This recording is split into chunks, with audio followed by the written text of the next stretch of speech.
Comment coudre le point de feston? On utilise le point de feston pour finir les bordures des couvertures, nappes et autres cantonnières et parfois même certains vêtements.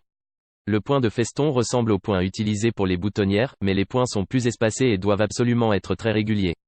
Ce point est très facile à réaliser et peut être enseigné aux enfants.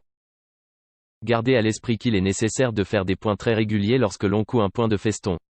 Ce point a en effet un intérêt aussi décoratif que fonctionnel. Coudre les points à intervalles réguliers permet d'obtenir un résultat soigné et plaisant. Vous pouvez, si vous le souhaitez, modifier la partie verticale des points de feston pour créer un aspect unique. Par exemple, essayez de faire un point sur deux plus près du bord que les autres. Sélectionnez le bon fil. Le point de feston étant décoratif, c'est une bonne idée d'utiliser un fil un peu plus épais que d'ordinaire, afin que le fil ressorte de façon bien visible contre le tissu. Choisissez la couleur qui vous convient en fonction de votre tissu. Enfilez votre aiguille et nouez le bout du fil, passez le fil à travers le chat de l'aiguille en laissant une grande longueur de fil d'un côté et seulement une vingtaine de cm de l'autre côté. Pour les enfants, il est plus facile de doubler le fil et de nouer les deux extrémités ensemble. Cela leur évitera de s'impatienter si le fil s'échappe de l'aiguille. Déterminez le sens de votre couture. C'est-à-dire que vous devez choisir si vous allez coudre de droite à gauche ou de gauche à droite. La plupart des gens préfèrent coudre de gauche à droite, mais les deux sont possibles. Piquez l'aiguille dans le tissu de l'arrière vers l'avant à environ 1 cm du bord.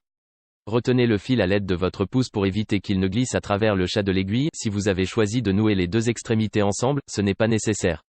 En commençant le point à l'arrière du tissu, le nœud d'arrêt restera caché à l'arrière de l'ouvrage. Si vous ne cousez qu'une épaisseur de tissu, alors le nœud doit se trouver à l'envers de l'ouvrage.